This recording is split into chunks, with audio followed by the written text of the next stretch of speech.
Good morning, y'all. It's Cathy. How you doing? I wanted to come on a little early this morning so that I could show y'all my new hat in case I have to edit this part out later on, because I get all of my designs from a company, and if ever I'm not with them anymore, then I want to be able to still show my video. This is a hat that I made. I painted on it. This pattern is not mine. I pay a licensing to use it. It's a little cow, but it's real popular right now. Anyway, this is the kind of thing I'm going to be doing on my art tutorials. I was unable to set it up with the way I wanted to right now because there's all of these legalities involved. Anyway, isn't that the cutest darn thing? And this says Cowgirl Posse because that's the name of my little Bible study group. A bunch of girls trying to round up the those that are gone astray. So anyway, that's my hat. That's the kind of arts and crafts things I do. I'll be always showing y'all. And get your lipstick on. We're getting ready for our podcast. Anyway, I may have to edit this out at some point. I'm not sure what the rules are on all that stuff. Get your glasses on. Oh, get your drink. Drink your water. Remember, we're supposed to drink our water. My husband thinks I'm so silly. I said, how are people going to remember me if I don't do silly things? Put on your favorite glasses. My husband doesn't like these glasses, but after watching the video, y'all, my hair's messed up. I decided that I love them. Anyway, but they do shine the light. So I have to push them back so I can see, and then they shine the light. Anyway, and here's Sharon's jewelry. Don't forget to go to Sharon Trickett Kennedy website and get her jewelry. She didn't work last week, so I don't have any new jewelry, and I bought all of these things from her, and I'm just wearing them to show y'all. I enjoy her I enjoy her jewelry so much, and watching her because she's a good friend. Anyway, so this is the deal on the school thing. I had made a platform, and I was gonna, there's really not anybody on here right now, so I'm just talking to myself. But anyway, I had made a platform, and then I had tried to incorporate what I do, which is paint parties, onto that website. But it turns out that I can't do membership programs with the materials that I have. So I'm going to have to come up with my own materials, which isn't going to be hard for me because, well, I draw a little, and then my granddaughter is a great artist, so I can come up with some, images for us to use and everything. But it's just going to take me a little more time. So, you have to start somewhere in everything. And then the other situation that I'm coming up against, the Lord told me to start, and those of you who don't believe in God, that's fine. Just understand that I do, and so I try to listen when He's guiding me into what He wants me to do. And this is why I have the abilities that I have, because, I'm connected to the Spirit that is connected to God, that shows me things. That's my belief, and that's why I do these things. But I understand that some people don't believe that. Anyway, what was I saying? Oh yeah, I can't do the art tutorials until I come up with my own designs. So that's probably going to take me just 2 or 3 weeks maybe to do that. And I decided that I'll have like 700 views on these videos.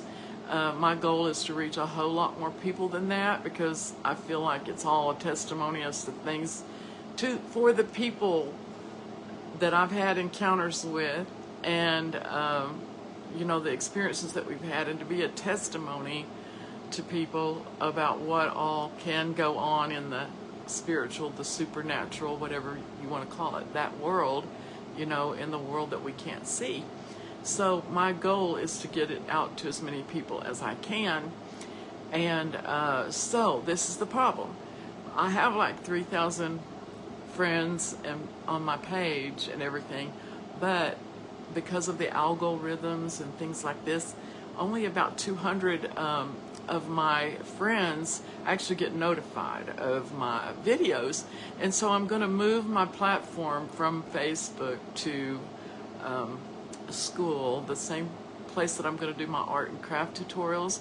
I'm going to I'm going to do a storytelling page over there. I'm still going to continue here for a little while until I can get people to moved over to there. And I don't know, maybe I can link both of them together, but those are things that I'm trying to learn about how to do. So I will be at least, I put a little link to where I'm going to be. I haven't set it up yet. I'm going to go there at 1 o'clock today on that channel if y'all want to come over there around 1 o'clock and try to see how it's working and start getting it set up. But I wanted to start giving y'all the link so that when I do, if something comes up that I'm not able to post on Facebook for some reason, or, you know, or my people aren't seeing me, then I'm going to be over there on that page, trying to build up that page. So this is, it's 10 o'clock now, so I'm going to start with the story because I may have to edit out the first part of this at some point, the introduction before the 10 o'clock. It depends. So I'm just going to go ahead and start the story now. Sorry. And I have such exciting news. I found my manuscript. I looked everywhere. I looked under the beds. I looked in all of my attaché cases, you know, and I have all of these little things that I carry around and take notes. I have millions of notes, y'all. And so I finally found the original. I was looking for the typed version of my story, Surrounded by Spirits, but I found the handwritten version, the one that I wrote to start making the story. So I did want to say that I had gone back and looked at some of this, and I did get a couple things out of sequence, but it's pretty much the same story. It's just that, like, when I was at the house, the lady called me, Jennifer called me before my daughter did, and that's how I found out that she had gotten my number. Some of y'all might remember that part. I think in my mind I flip-flopped it, so because I didn't have my book or my notes, and it's been 30 years. It was in from like 2003 to 2005, something like that. So anyway, then the other thing that I forgot to tell y'all is that when the family came into my hair salon, when I first met them, I told them that we could go over and get Jamie's things from the RV. And the sister looked at me like I was kind of crazy. You know, she said, "Look at us, we're all sweaty. We already did that." So that was so amazing because that means that her family got to go get her things after all these years of having a no trespassing thing against them where they could not go onto the property or anything. Now they had full permission to go in there and get her things, which of course they wanted. And of course that gave them opportunity to perhaps find more evidence as to what had happened to her as well. And then also it was an answer to my prayers because I didn't tell you all about the part where after all of that stuff had happened, where I was over on the property and the demonic forces had attacked me by stopping my truck and pushing it backwards and then coming through the windshield and attacking me. After I had gone through all that, I was quite stressed out, and I had spent the whole night praying and crying and telling the Lord that I didn't want to go back over there again because it was terrifying, you know. And I said, but I will go and it was demonic, you know. I didn't want to be involved in that sort of thing. And so I just prayed and cried and told the Lord that I didn't want to go back over there, but if he wanted me to, then I would. So it was like the Lord answered my prayers because instead of sending me over there to get her things, he had her family do it, and they were police officers. So that to me was the perfect thing to happen in that situation. So God hears our prayers and he answers them in ways that we cannot even imagine that he will. First of all, they weren't supposed to be there for 2 more weeks. I had to beg people to go over there with me because everybody was afraid. And finally, I had gotten 2 ladies that were going to come and stand at the door and pray, you know, while I went in there and packed her things. And so that plan that I made, you know, we always make our plans, but then God changes them, just like he's doing now with me on the stuff that I had set up for the art tutorials. And I had it all set up perfectly. And then when the glitch where they didn't even know what their rule was, they went back and looked and decided with the owner that, I couldn't do it. So, God will change things when he wants you to head in a different direction. Anyway, so we're going to go back to the story. I just had wanted to catch all up on the things that I had gotten a little bit backwards. I'm going to tell y'all part where, no, we've had, the family has come, they've gotten her things. I think that she's at peace now. Like, I know she was at peace before, y'all. It's just that she was trying to give us clues so that we could figure out who had done these things to her. Why? Because they were still out there and they were still doing this to other people. So, just because one person situation is found out, you still have other people going through the same thing. So I think that's why this was all brought to the light. It says everything done in darkness will be brought to the light. And so I think that's what this was about. Anyway, I'm going to tell you about some more experiences that we had. And this is still going to be still quite a long story. It's probably going to be another couple of weeks before I get finished with it. And I don't want to read it word for word because, that would take forever. But basically, I even missed a couple of things that are not necessarily important to the story, but they're just interesting when I was telling the first part of the story, but I don't want to go that far back. So anyway, I'm going to tell you about the day that I had stayed late at the salon because I had a customer come in and needed her hair highlighted. So I stayed after hours and I was in there foil highlighting her hair, and that takes a couple of hours. So it had gotten to be about 8 o'clock at night before I was finished with her, and it was already dark out and everything. And anyway, this lady came in that was a friend of hers and also a client of mine, and she had her little dog with her. Well, a hair salon's not supposed to allow pets in there, and so I don't normally allow pets in the salon unless there's a service dog, which nobody ever brought in.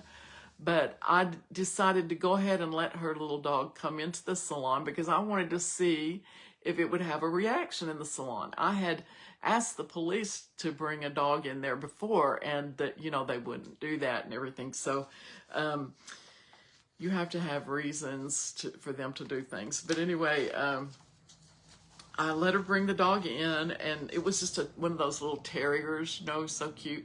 And she set him down on the floor, and we decided that we were going to ignore him and let him wander around the shop and see if he had any kind of reaction anywhere. Well, she set him down and he just started wiggling all over. He was so happy and having fun, and new place, excited. He went around and he was smelling of everything, and he wiggled as he went around. And I was just kind of finishing up her hair and watching him out the corner of my eye, And so he even went into the back room, and I thought surely when he got over to the hallway where the trash can was that kept, the lid kept flying across the floor and everything, I thought surely he would have a reaction over there, but he didn't. And I was like, well, this dog doesn't even have any kind of, sense of perception into the spiritual at all. And so he kept, or maybe she's not here right now. I do know that I think that she came and went. Also, I think there were other presences there that were demonic. That's why I felt both good and evil. They didn't seem to be there at the same time, but they possibly could have been there at the same time, and I'll tell you why I think that. Let me find it just a minute. I have plenty of glasses today, y'all, but I just dropped some on the floor. This is cassette tapes that I set up a tape recorder and played. I may come to that part here in a little while, but anyway, on those, you can hear two voices. It's an odd sound. It don't even sound like voices. It sounds weird. And there's a lot of different kind of noises on there. Anyway, we had set that up one night, 2 nights. I was leery about doing that because I didn't want to be conjuring or calling anything up. But I thought if something was there, and everybody kind of talked me into it, but I thought if something was there, why not get it on a recording? Not that I thought that we would hear anything, figure out anything, but we would at least know if anything was actually going on. I still couldn't decide if this was real or if this was just something that weird, you know, that was happening or whatever. Anyway, so we set that up and we did get some noises. The interesting thing about that is that my son is a record producer, and he would be totally disturbed about how I just turned my camera on and record, you know.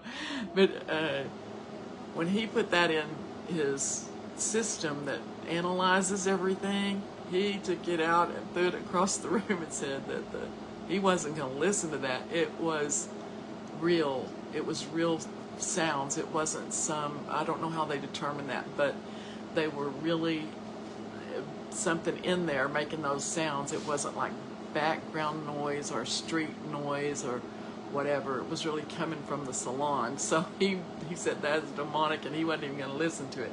So I have that tape, and I may try to play it one day on here or something. But anyway, the little dog, we pretended to ignore him, and after a few minutes, he had gone all the way through the salon, and he wound up behind me. I was still kind of spraying the lady's hair and everything, and he was looking at the let me see if I can find it here, because it might sound better if I just read it from here. Anyway, he had gone all the way around the salon, and I already said that part. And then he kept smelling of everything real intensely, and then he came back over, and he was behind me, and all of a sudden, you know, he had been wiggly and real relaxed and everything, and all of a sudden he just got stiff as a board, and he put his nose up to the ceiling, and he started sniffing really hard, like trying to draw in the air, and he was looking intently at the ceiling, and then he lowered his nose and he looked straight in front of him, and straight in front of him and behind me there was one of the hairdryer chairs that we use, and he looked at it, and then all of a sudden he just let out this yelp like something hurt him, but we know nothing hurt him, but like it terrified him, that it hurt him because it terrified him so bad. He set out this yelp, and then he ran back to his owner, who was sitting in a chair not far from me, and he jumped up on her lap, and he just started barking like crazy and growling at the chair. And so she petted him, and I was petting him. We didn't want him to feel scared, you know, and I told him that it was okay, most of us don't understand when we see into the spiritual world. So I believe that he saw Jamie. Oh, then he acted like he got scolded because he jumped down and he closed his little eyes, and he just laid there and shivered. Of course, we all were petting him and telling him it was okay. But I think that he got scolded for barking, and he couldn't understand who that was and how they were there, I think. And so that just was sort of an affirmation that, we did have someone physically present in the salon. Anyway, so the next part that I'm going to tell you is that, I wanted to tell y'all about another part. So another thing that happened was, my son had this friend. Let's see if I can find that part. I think that's next before I go into this.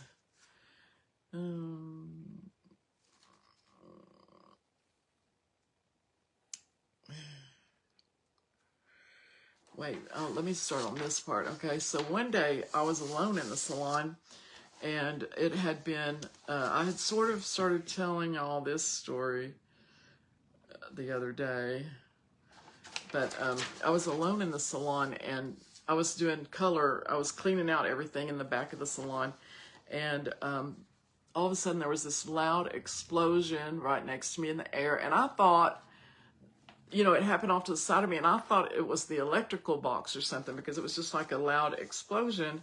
And I looked around at everything. I even called an electrician, came out there and made sure that all of my electrical had plenty of power, that that wasn't going to blow up the electrical system or anything like that, because I just could not understand what that noise was. It sounded like a gunfire almost, but it sounded differently.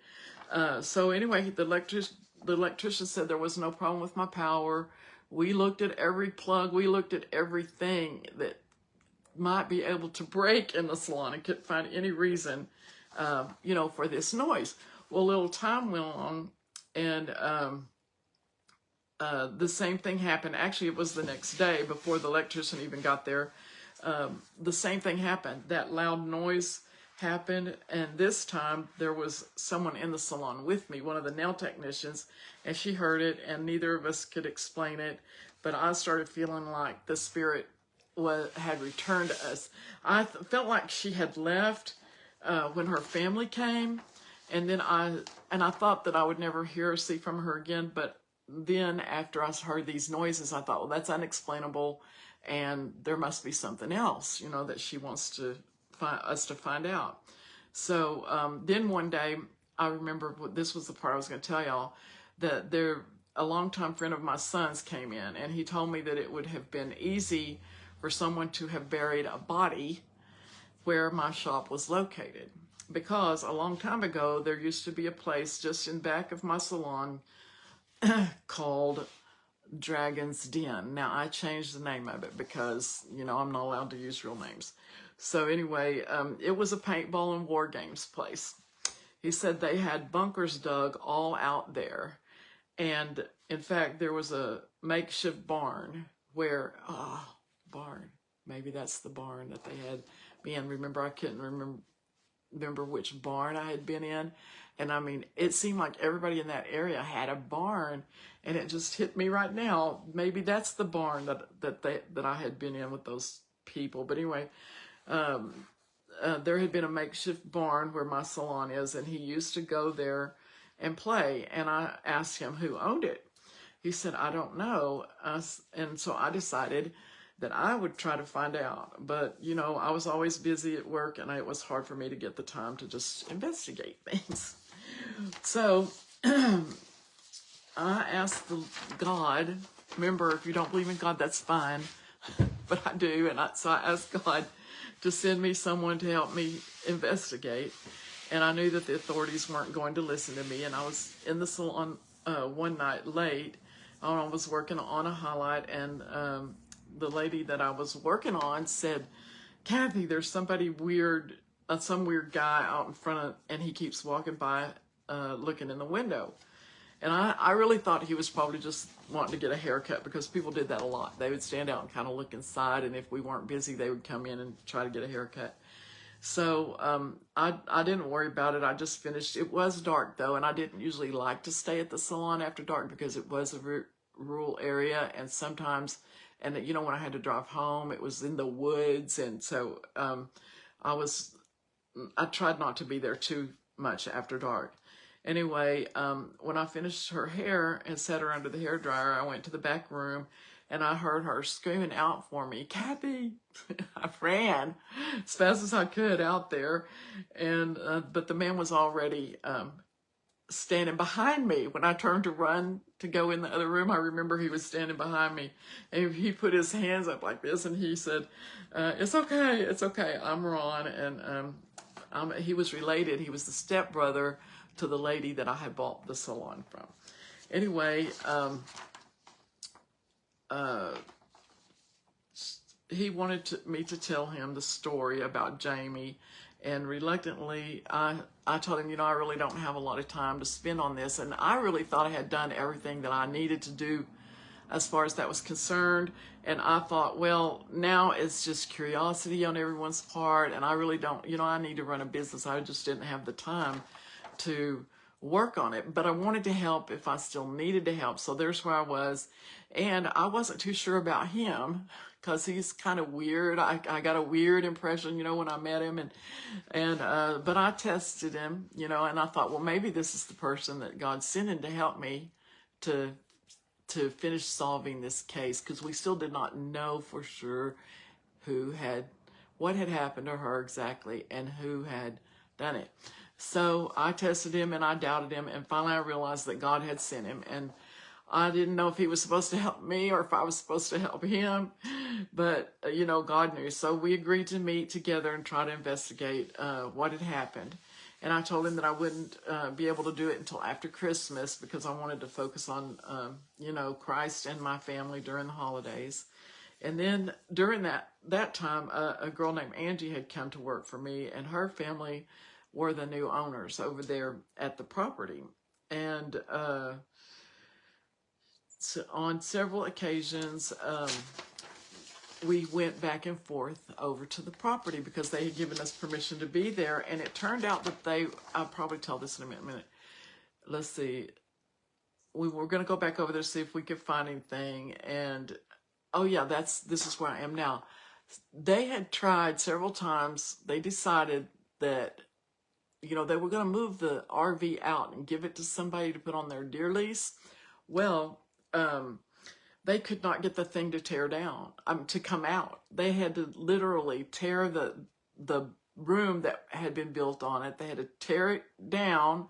They tried to pull the RV out and everything else. They finally wound up destroying the whole RV trying to get it out of there. It completely collapsed. I came across my pictures of all of that in this folder that I have. I went over there and took pictures of all of that. But anyway, they tore it down, and my friend came over and another girl, and we went over to the trailer, and when we were about to leave, I stood on the ground, and everything had been cleared from the trailer.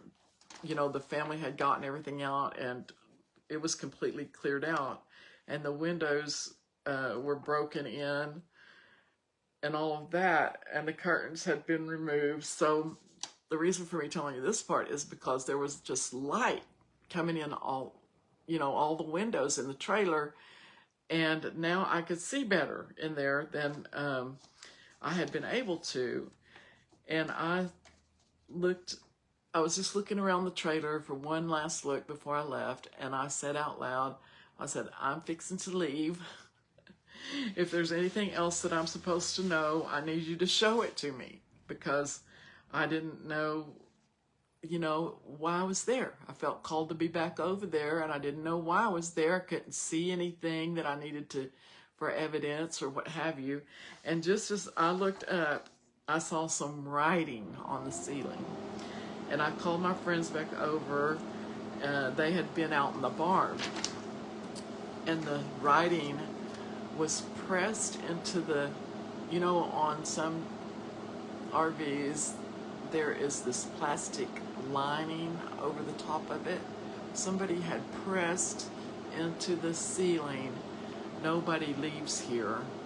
And then in parentheses it said, sorry. So again, there's another reason, that a motive, maybe someone's trying to leave. Maybe she was trying to leave. Well, I know she was. And he wasn't going to let her, right? So this would implicate the husband again. Nobody leaves here. She was wanting to leave, and so they said they didn't know any motive as to why this would happen. When I first started this case, they were like, well, you can't prove that she didn't just want to start a new life. And so she went off and left him. And, this to me was proof that he didn't let her leave. Even if that were the case, he didn't let her leave. Anyway, this is actually dated on Tuesday, January the 4th, 2005, and it says that, that the man who had come by the salon, I named him Ron in this story, came in ready to help me investigate as to what had happened to her. And he wanted to see when or if we were going to have our first official meeting, and I told him that I could meet at 10 o'clock the next day. So that's what we agreed on, and he wanted me to bring everything that I had so far, which really seemed like little to me because,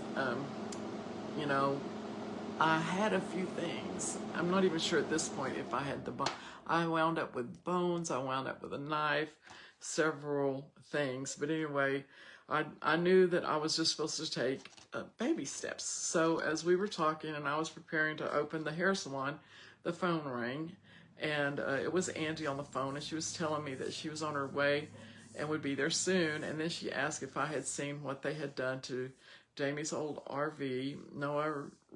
No, I replied. Oh wait, that was before. Just a picture of the sea. Oh no, yeah. they had not completely, when I saw the ceiling, they had not completely torn it down yet. They were in the process of trying to move it, but they had not completely torn it down yet. So when she was calling to tell me now it was completely collapsed, and so I decided to go over there and maybe be able to get that ceiling out of there. I had taken pictures, but when I went back over there, I was able to actually pull the ceiling out of the RV, and I put it in the back of my truck and I kept it. So, you know, her father-in-law had said we could have anything out of there we wanted. Anyway, when I was taking the pictures and was looking at the base of the trailer that had been pulled away, I realized that I could still go through the door. Yeah, and then that's when I got the ceiling down. And then I kept taking pictures and looking around, and I was thinking that I needed to get back over and open the shop. And I said, I'm fixing to leave. Am I finished? And as I was speaking to God, not to Jamie, just to God. And then suddenly a small bird flew down and landed on top of the trailer right in front of me. It had been perfectly quiet the whole time we had been there. And the little bird was not swooping or acting like I got near her nest, but she just started talking to me. And to me, that was my sign that I had gotten what I was supposed to come there and get, the ceiling, and then I could go. So that was another little incident that happened. And then my husband used to say, please don't tell everybody about the little bird and that you think it's a sign. Well, it is. You know, nature will give us signs. God will use nature to give us signs. Birds are often used to give us a sign, maybe from a loved one, like a red cardinal is supposed to mean that a loved one is near. So, okay, okay. Oh, this is the next thing that happened. When we left there and I was going back to the salon, I pulled into the parking space. When I had pulled out of the salon to go over to the trailer, I had come face to face and truck to truck with that man that I had seen in the convenience store that had the tattoo, that was trying to intimidate me through the looks he gave me. And you know, he had pulled up next to me at the mailbox. Well, it was so kind of weird that I had come face to face with him right before I went over there to get that evidence about nobody leaves here. Anyway, he was one of the people on my list. I was making a mental list of who I thought might have had something to do with her disappearance. So now I had two people on my list, you know, her husband and now this man with the tattoo on his arm, right? So that was where I was on that. And I went home from work and started writing the events of the day. Okay, just making sure that I have it on the right page, y'all. I'm just going to go through this as it is here because I don't have my regular book with me. But anyway, and I was not able to get it before today. It takes like 2 weeks to get it when you order it. Anyway, I went home from work and started writing down the events of the day. Oh, this is another interesting thing that happened. And my husband finally had run me out of the bedroom so he could go to bed. And I was sitting at the table in the dining room. And I had two chihuahuas at that time and a big poodle. And they were sleeping in the utility room behind the kitchen. And it was quite a ways from the dining room. And you know, they were the kind of dogs that when they were in the house, they didn't bark unless somebody was at the door. And when they were outside, they might bark at the birds and stuff, but they didn't bark inside the house normally. But anyway, suddenly I felt an evil presence standing in front of me. I was sitting down at the dining room table and I was writing out what all had happened that day. And I just felt this evil presence standing in front of me. And I was so afraid to look up because I thought, if I look up, I am going to see a demon with my own eyes, you know. But I told myself, well, I just prayed and I said, greater is he that is in me than he that is in the world. And I looked up and in front of me, there was what I will describe as heat waves. I could look to the side of it on either side and it was normal. but straight in front of me, there was what I would describe as heat waves. And then I looked back at in the kitchen and everything to make sure that I wasn't just, my eyes tired from writing and everything. And I realized that there was something really standing in front of me, and I spoke to it, but I barely spoke. It was like a whisper. And I said, "Not in this house. This is God's house." When I did that, my dogs started going crazy, barking like they were attacking something, and my husband came running out of the bedroom, and he said, "What the heck is going on here?" And right when I spoke, we had, like, I don't know, 15 or more antique clocks in our living room, and he would set them all at the same time. They had little keys, and he would wind them all up and set them all at the same time, and he never could get them all to strike at the same time. Well, the minute that I said, "Not in this house, this is God's house," all of the clocks started chiming in unison, and I started counting the number of times that they struck, and it was 10 times. The number 10 kept coming up during all of this time, like the clock that got thrown at me and hit the display case in the front. The clock was set on 10 o'clock. So I kept thinking, clocks, 10 o'clock. It must be 10 o'clock. This happened to her or something. I just kept getting the number 10. So, but I would say, is it 10 o'clock? Does the number 10 mean something? I just didn't know. And I believe that the presence was the other side, and that they were trying to see what I was doing, because the devil only knows what you tell him or what he sees you do, So he's not omnipotent like God is. But anyway, so that was that. I didn't know why that happened, but that happened. I think that they were just trying to stop me. I think they kept trying to scare me, spiritually. But then I finally agreed to meet with Ron, and we sat down and we started writing down the names of all of the people that had been, and the phone numbers of anybody that we could get that had been around at the time that Jamie disappeared. We wanted to know who lived in close proximity to her, whose names had come up in the original investigation, and with the group who may have been a part of that group that he had called a church, and the people who had owned or played at the Dragon's Den. I just wanted to find out more about that business, and who all had been involved there.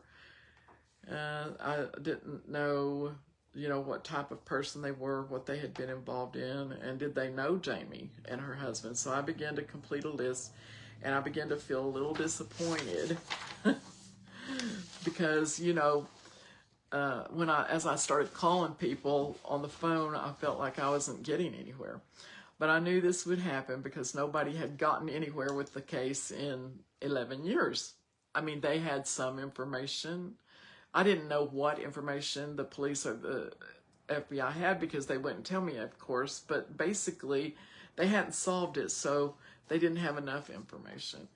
And Ron saw that I was disappointed, and he said, "Don't tell me that you're getting discouraged. I can't believe that you ever get discouraged about anything, because, usually I'm the one encouraging everybody." And I said, "Well, but I do get discouraged sometimes. What if all of our efforts solve nothing?" And that was more or less my reply to him. And he said, "That's just the devil trying to stop you." I said, "Yeah, he keeps doing that, So then I just remembered all of a sudden who I was going to call. And I called this guy named Bennett, and they had lived in our area for a long time. And I remembered that one of them, actually there was two boys, the Bennetts, there were two boys, and I remember that one of them used to play paintball, and he may know who owned Dragon Den.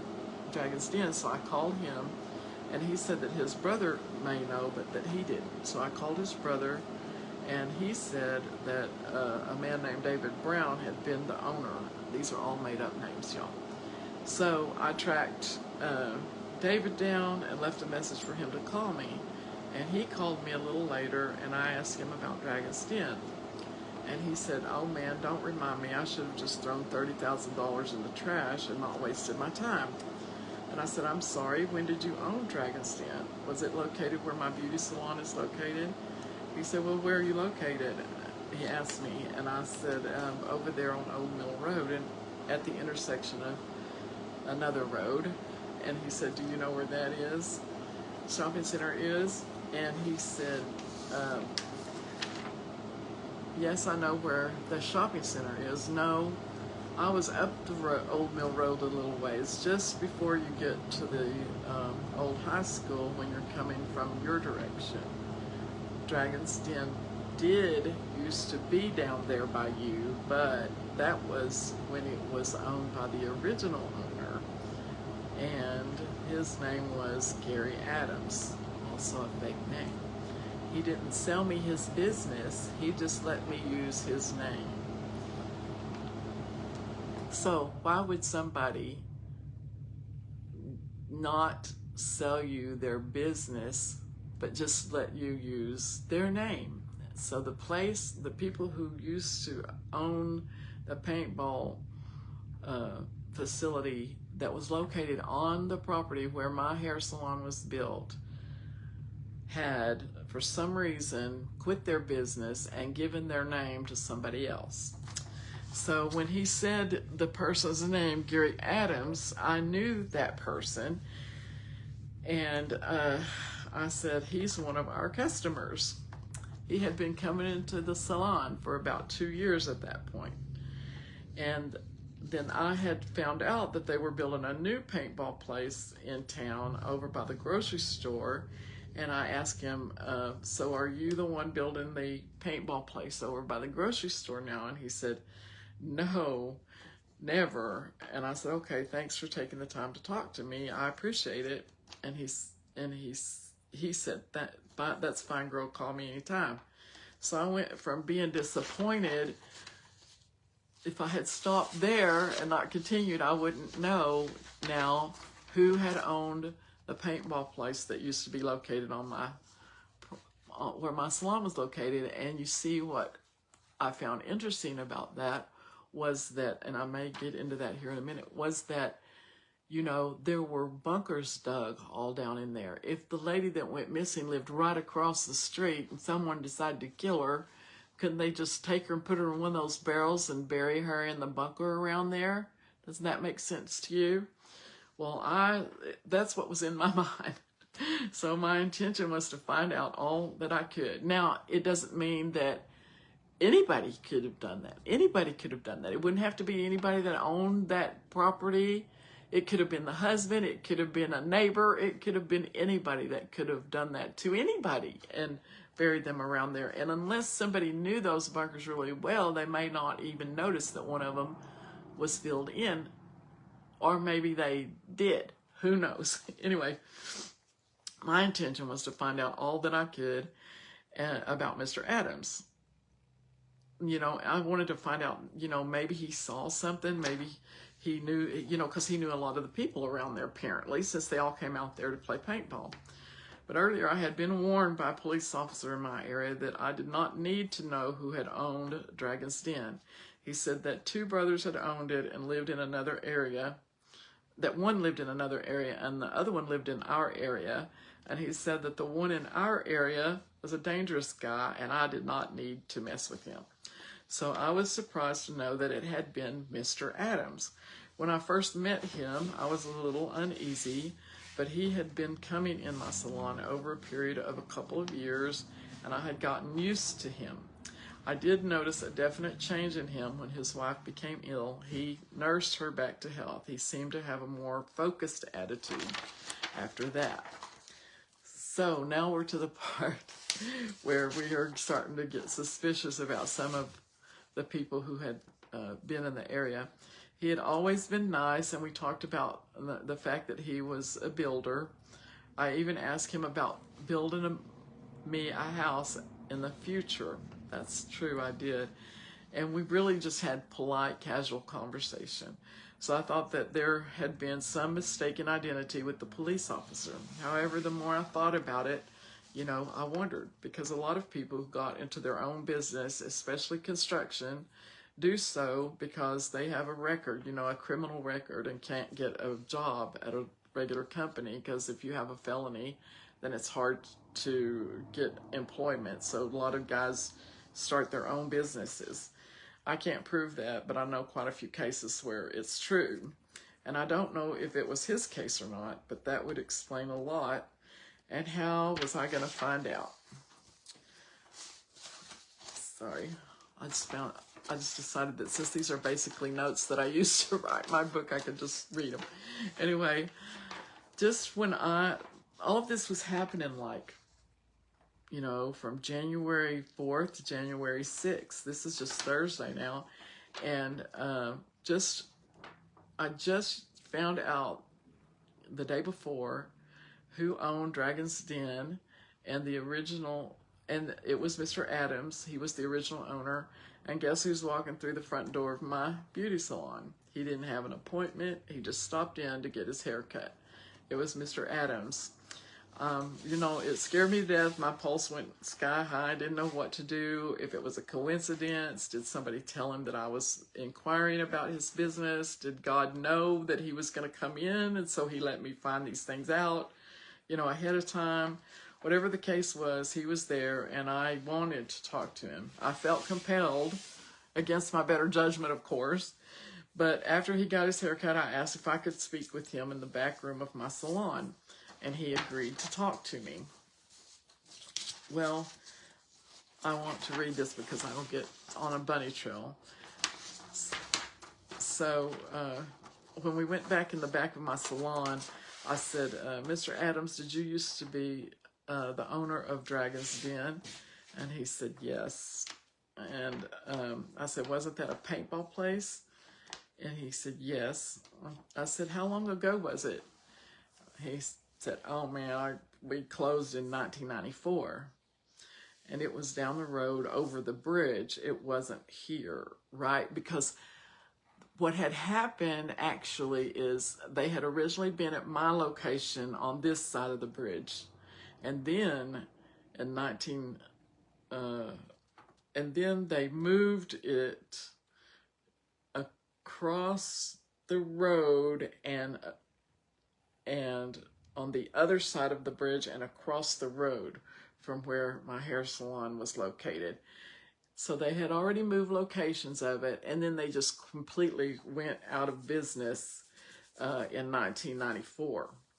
And so he said it was down the road over the bridge. It wasn't. I said it was down the road and over the bridge. It wasn't here, right? I was seeing if he would tell me the truth about having it located on my property in the beginning. He said, yeah, it was over the bridge at the sharp curve on the right. And after a few more questions, he came back with, well, originally it was down this street beside us at the back of the subdivision. He never did say that they had bunkers dug where my salon was. He was saying that that little side street next to us, that you drove down that little side street, and it was at the back of like behind where my salon was located, but closer to the subdivision. And he never did say, I don't think, that there was bunkers dug all around where my shop was located. But he said when all of the subdivision got built in and all of the people started moving the houses in, then he moved his business. And so I thought, well, that's interesting. Sorry, my chair is moving around, y'all. Now I have been told that the Dragon's Den had been at 3 different locations. It had 2 different owners, and I've also been told by some of my customers who lived in the subdivision that they had called the police out several times because of the noise and weird happenings going on. And it seemed to be on the property that he was talking about. So the police had been called out several times, according to people who lived in that subdivision, because there was all of these animal screams and weird noises going on. So supposedly when the police had come out, let's see, let me relook. Oh, there had been evidence of animal sacrifices on the property, and also it was in operation at the time of Jamie's disappearance, and it closed down the next year right after her disappearance. So those circumstantial things caused me to start being more suspicious of Mr. Adams. So I told him, well, you know, I just thought that since you were in the area at the time that Jamie lived here, that you might know her or her husband. And he said no. Her husband had been I said, he said no. And I said, well, you know, her husband had been a suspect, I guess, because your family's usually the first one to be suspected. And he didn't say anything. I said, so you didn't know Mr. Rhodes? And he said, nope. I said, well, you know, I'm just trying to figure out who all was out here at the time that Jamie went missing. I thought you might have known some of the people around here since your business was so close. You know, did you know the people in the corner in the two-story house? And he said, well, I saw the guy working on it, but I didn't know him. Mostly kids came out here to play, but there were companies who brought their employees, oil companies and computer companies. And actually some put it in their budget for their employees to play because it taught people to work as a team. And you could tell strengths and leadership ability by watching people play paintball and war games. So he had a real thriving business out there where people came to play paintball and war games, yet he closed it down, or well, he moved it. You know, that this was such a conflicting story to me because he's telling me how successful it is and good for everybody it is, and then I'm hearing that there's animal sacrifices and stuff, and that there's this church out there, a satanic cult. So it could be, are these people involved in the same group? Is this a group that's separate from the people who play the paintball and war games? Those are the kinds of things that I was trying to figure out. So he proceeded to tell me what a great business it had been, and very prosperous.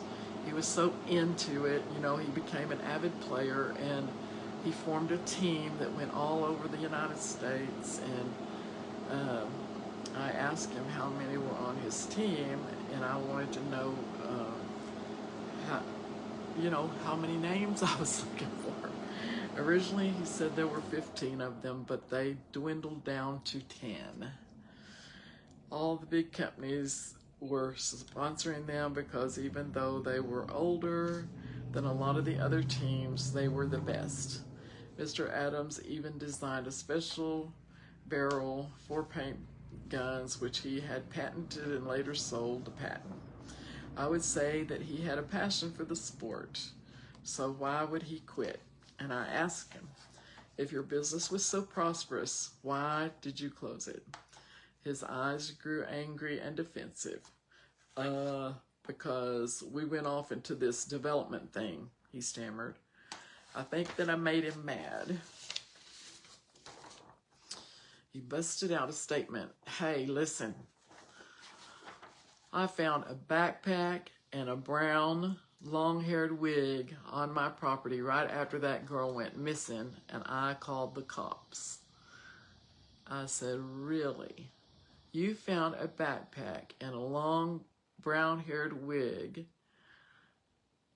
and you called the cops? He said, and I called the cops. And I said, well, what did the cops do? He said, oh, they said it was just a bunch of kids' stuff. He used a bad word. you know, I hate to cuss, and I try not to, but when I'm quoting somebody, sometimes I do. But anyway, I said, "You're kidding. You know, how crazy. I can't believe that." And then I said, "Well, you know, I appreciate you talking to me. I just thought that you might have seen something unusual. You know, I felt compelled because I have a ghost. You've said something to me about that before," he said, which I did not know. He had been coming there for 2 years.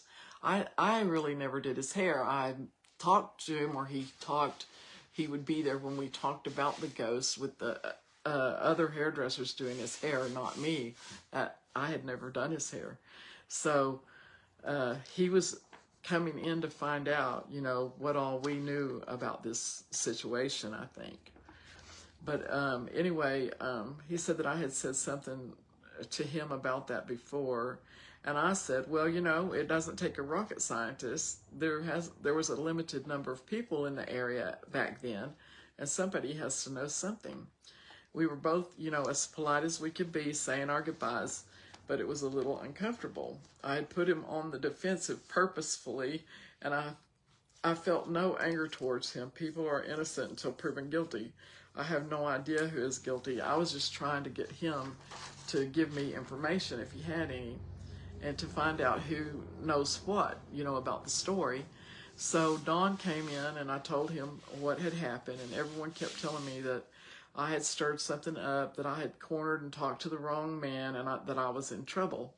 Well, you know, I was in trouble the day that I was called to this, and I've known all along that it's a warfare. It's a spiritual warfare between God and Satan, you know, good and evil. So there are two sides, and I'd been aware that Satan is the other side, and that he had sent forth demons in the form of men, you know, men possessed by demons, and that I had prayed for God to send his warring angels, Michael the Archangel, the great prince who protects the people of God. That's in Daniel 12:1. And I was told that I needed to get a guard dog and a gun. I still have them. Guard dogs and guns. Maybe I do. I know God is my protector. Yes, those, you know, even when we're walking through bad times. But I'm reminded of yesterday, and I know I don't mention people's names on my stories that are real names, but I'm going to say that I have a listener who is going through what I call the crushing. And what happens during the crushing is, if you're called to do something, you will be crushed in every area of your life until you're in a place where you can do nothing but that thing that you're called to do. And it's because we have to get all of the rest of the stuff out of us before we can be used, you know, in the right way. So let's see. I have some other little notes here that I'm not going to read. They're not important. So let's go to the next part. So during this time, others, you know, came into the shop, and sometimes they had something. Let's see. Oh, people started bringing me things.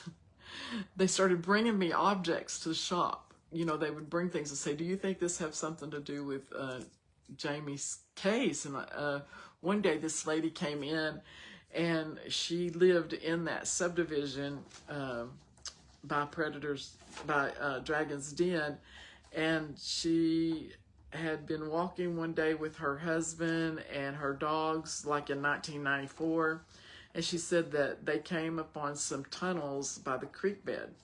Her husband tried to go in, and so did she. It was just tall enough inside for her to drive her little wheelchair. She was handicapped, and so she had a wheelchair or scooter into, and she had a muscular sclerosis and used a scooter to get around. Anyway, her dog ran onto the property of Dragon's Den and came out with 3 different bones at 3 different times. And one of the bones looked to be a spine bone. Leslie, that's what I call her. kept the bones out of curiosity. She had heard me talk about the disappearance of Jamie and that I was suspicious of the people involved with the paintball and war games facility, or that, you know, they might be ones who played on the facility, they might be ones related to that church. I just had no idea. So it was called Dragon's Den. So she brought me the spine bone, which had what appeared to be a knife cut through it. And I prayed that this might be a piece of evidence so that I could, you know, that might lead us to Jamie's killers. And at the same time, my heart hurt because, you know, I kept thinking about what may have happened to her before she passed. And I kept the bone in a special place, trying to decide who to trust with it. And what if this was a part of her or someone else, you know? It enraged me, but I knew that though this was awful, it would be undeniable if it was a part of her or someone else. It might help to solve, you know, their murder.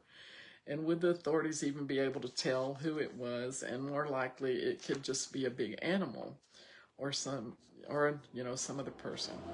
And so then John came in. I'm trying to think who that is. Who John is. Oh, that was the husband of one of the hairstylists. There was a man named John, and he came in, and when him and his father were clearing off Jamie's property, they found this knife. It looked like a kitchen steak knife. They found it out in the barn, and it had blood stains on it, even down in the handle.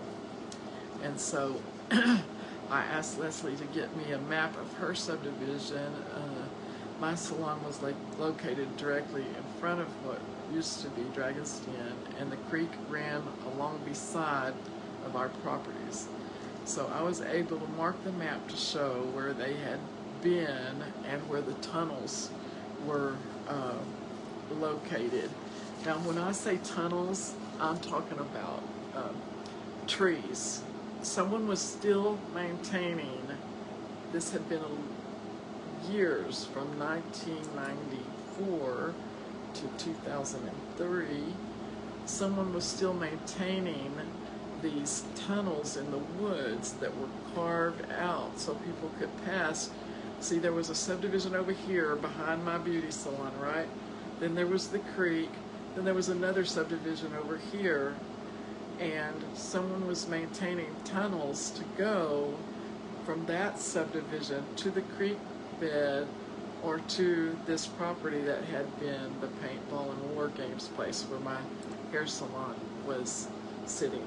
So anybody that lived in that subdivision over there could cut through the forest, even on a four-wheeler or something, because it was a big enough tunnel for people to drive vehicles back and forth through. And there were several tunnels made through the woods back there. Anyway, okay, well, I think that's as far as I'm going to go today.